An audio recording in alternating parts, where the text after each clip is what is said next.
all the events in Iran recently have been tremendously educative for the rest of the world. For one thing, it's taken finally the last shreds of the mask off the Iranian regime. We now know fully and completely what they're like. They're prepared to use violence to suppress dissent. They stole an election. We've known already that because it's a theocratic state, it hasn't allowed people to stand for election in Iran unless they pass muster with the Committee of Guardians.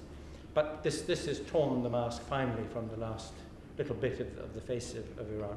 But it's also shown us something else too. Iran is a country with a very, very large proportion of its population young. It's a very educated, advanced country. And it's a country where obviously there's a huge desire for real democracy and for individual liberty.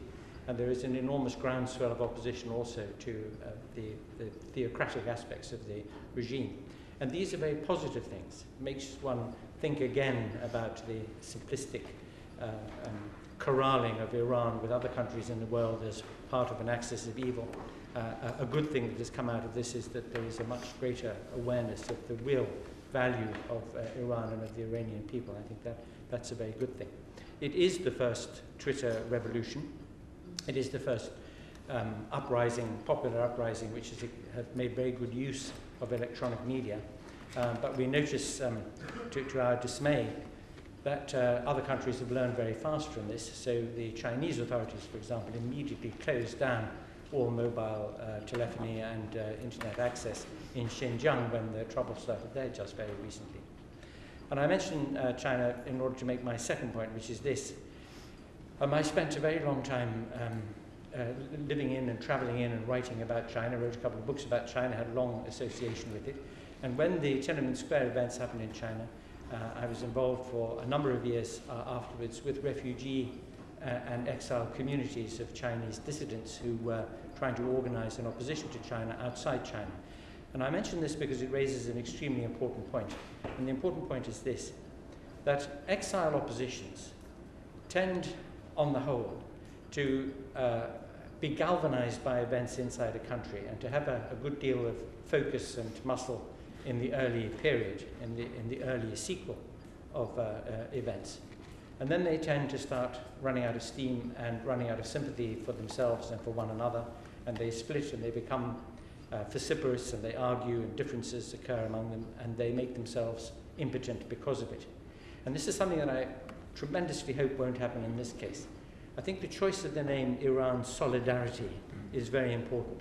That everybody interested in Iran from across the political spectrum, from wherever they come, interested in the future of this really very remarkable country with its great history and its great potential and its huge importance in the region and in the world at large.